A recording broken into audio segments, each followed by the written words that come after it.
जय श्री राम। आइए आगे सुनते हैं श्रीमद् भागवत महापुराण में। जैसे बादल वायु के वश में रहते हैं, वैसे ही लोकपालों के सहित सारा संसार काल भगवान के अधीन है। मैं समझता हूँ कि तुम लोगों के जीवन में ये जो अप्रिय घटनाएं घटित हुई हैं, वे सब उन्हीं की लीला है। नहीं तो जहाँ साक्षात धर्मपुत्र राजा युधिष्ठिर हो, गदाधारी भीमसेन और धनुधारी अर्जुन रक्षा का काम कर रहे हों, गांडीव धनुष और स्वयं श्री कृष्ण सुहृद हों, भला वहां भी विपत्ति की संभावना है क्या? ये काल रूप श्री कृष्ण कब क्या करना चाहते हैं, इस बात को कभी कोई नहीं जानता। बड़े बड़े ज्ञानी भी इसे जानने की इच्छा करके मोहित हो जाते हैं। युधिष्ठिर, संसार की ये सब घटनाएं ईश्वर इच्छा के अधीन है। उसी का अनुसरण करके तुम इस अनाथ प्रजा का पालन करो, क्योंकि अब तुम ही इसके स्वामी हो और इसे पालन करने में समर्थ हो। ये श्री कृष्ण साक्षात भगवान है, ये सबके आदि कारण और परम पुरुष नारायण है। अपनी माया से लोगों को मोहित करते हुए ये यदुवंशियों में छिपकर लीला कर रहे हैं। इनका प्रभाव अत्यंत गूढ़ और रहस्यमय है।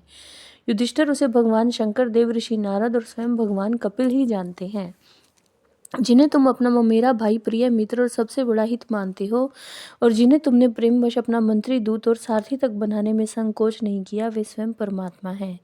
इन सर्वात्मा, समदर्शी, अद्वितीय, अहंकार रहित और निष्पाप परमात्मा में उन ऊंचे नीचे कार्यों के कारण कभी किसी प्रकार की विषमता नहीं होती। युधिष्ठिर, इस प्रकार सर्वत्र सम होने पर भी देखो तो सही, वे अपने अनन्य प्रेमी भक्तों पर कितनी कृपा करते हैं। यही कारण है कि ऐसे समय में, जबकि मैं अपने प्राणों का त्याग करने जा रहा हूँ, इन भगवान श्री कृष्ण ने मुझे साक्षात दर्शन दिए। भगवत परायण योगी पुरुष भक्ति भाव से इनमें अपना मन लगाकर और वाणी से इनके नाम का कीर्तन करते हुए शरीर का त्याग करते हैं और कामनाओं से तथा कर्म के बंधन से छूट जाते हैं। वे ही देवदेव भगवान अपने प्रसन्न हास्य और रक्त कमल के समान अरुण नेत्रों से उल्लासित मुख वाले चतुर्भुज रूप से, जिसका और लोगों को केवल ध्यान में ही दर्शन होता है, तब तक यहीं स्थित रहकर प्रतीक्षा करें जब तक मैं इस शरीर का त्याग न कर दूं। सूत जी कहते हैं, युधिष्ठिर ने उनकी यह बात सुनकर शरशैया पर सोते हुए भीष्म पितामह से बहुत से ऋषियों के सामने ही नाना प्रकार के धर्मों के संबंध में अनेकों रहस्य पूछे।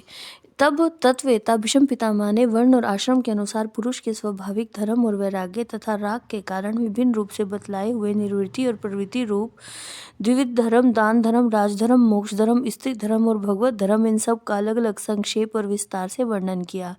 शौनक जी इनके साथ ही धर्म, अर्थ, काम और मोक्ष, इन चारों पुरुषार्थों का तथा इनकी प्राप्ति के साधनों का अनेक उपाख्यान और इतिहास सुनाते हुए विभागशः वर्णन किया। भीष्म पितामह इस प्रकार धर्म का प्रवचन कर रहे थे कि वह उत्तरायण का समय आ पहुंचा, जिसे मृत्यु को अपने अधीन रखने वाले भगवत परायण योगी लोग चाहा करते हैं। उस समय हजारों रथियों के नेता भीष्म पितामह ने वाणी का संयम करके मन को सब ओर से हटाकर अपने सामने स्थित आदि पुरुष भगवान श्री कृष्ण में लगा दिया। भगवान श्री कृष्ण के सुंदर चतुर्भुज विग्रह पर उस समय पीताम्बर फहरा रहा था। भगवान भीष्म जी की आंखें उसी पर एकटक लग गई। उनको शास्त्रों की चोट से जो पीड़ा हो रही थी, वह तो भगवान के दर्शन मात्र से ही तुरंत दूर हो गई, और भगवान की विशुद्ध धारणा से उनके जो कुछ अशुभ शेष थे, वे सभी नष्ट हो गए। अब शरीर छोड़ने के समय उन्होंने अपनी समस्त इंद्रियों के वृत्ति विलास को रोक दिया और बड़े प्रेम से भगवान की स्तुति की। जय श्री राम।